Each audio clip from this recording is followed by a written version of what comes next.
The first thing that I'd like to take a little bit of time with is to understand the actual nature of the problem. And I can already hear some people complaining. They say, Joey, just give us the solution already.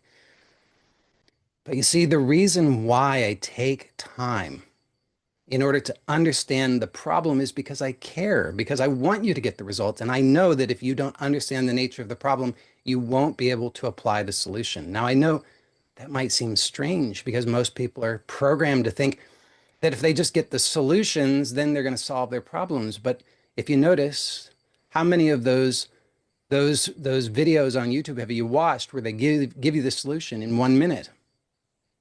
And it didn't really work for you because you didn't understand how to apply it. And the reason why is because you didn't actually understand the nature of the problem. You see, most of the time we misunderstand the nature of the problem. And so we're looking in the wrong direction for the answers.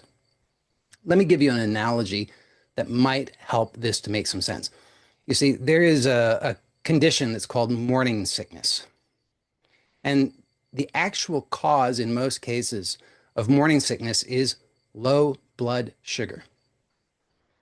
Now, what does that mean? That means that the solution is to eat something. So if somebody has morning sickness and they say, just give me the solution already, I could say, here's a banana.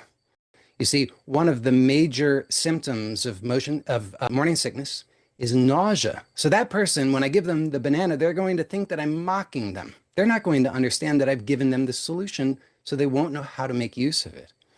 First, it's necessary that I educate the person. I help them to understand, although you're experiencing nausea and the last thing that you're thinking to do is to eat, actually the problem is low blood sugar. And I promise you, if you just eat a few bites of this banana, you're going to feel better very soon.